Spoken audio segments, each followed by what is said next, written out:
na yung pagka-Diyos ay iginamit din sa Ama.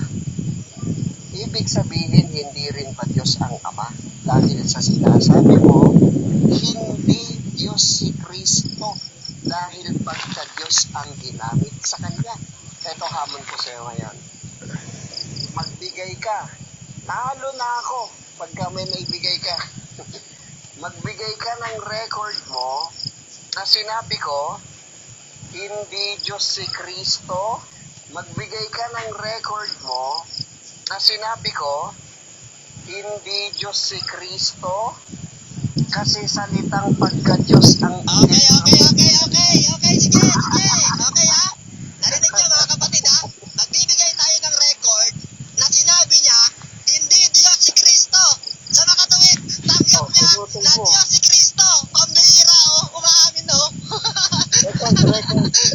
Magbigay daw tayo ng reference na sinabi niya, hindi Diyos si Kristo. Sa makatuwid, tanggap niya na Yesu Kristo ay Diyos. Amen! Bautismo na yan!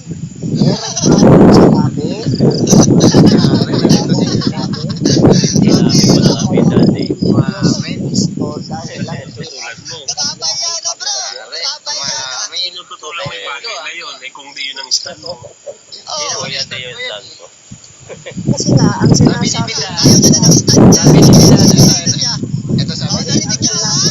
Walang cut to, ha? May record to, ha? Ipapost natin ulit. Kasi Pag nga, nakapagbigay sinasabi kayo, ko, sinabi ko, hindi Diyos si Kristo. Talo na ako. O, dahil Diyos ay si Kristo. Tama. Diyos nga, na ang Kristo. sinasabi Hindi ka na, naglilito ka na ng sinasabi mo. Ang sabi ba naman, ang sabi, pag may naipakita kayong record, sabi niya, ganito sabi sabi Wala niya, si Tagakano sa Amidan, ha?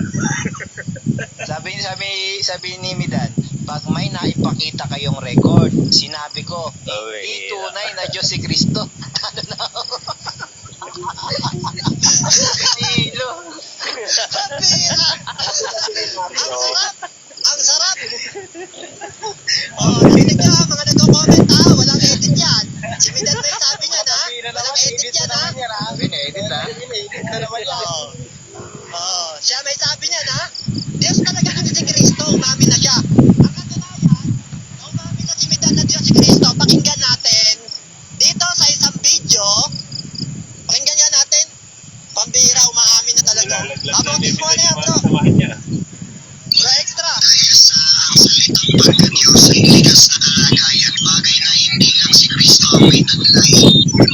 Dahil sa ang salitang pagka-Diyos ay likas na kalagayan, bagay na hindi lang si Kristo ang may taglay. Bagay na hindi lang si Kristo ang may taglay, kundi maging ang mga Kristiyano ay mayroon ding pagka-Diyos. Bira, dami mo palang Diyos, eh. Dapat kami paparatangan mo. Pati pala mga Kristiyano, may pagka-Diyos din sa'yo. Walang edit yan, ha? Baka sabihin mo na naman, umaamin ka na nga, eh. Yari. Kakahiya ka. Isang barangay ba?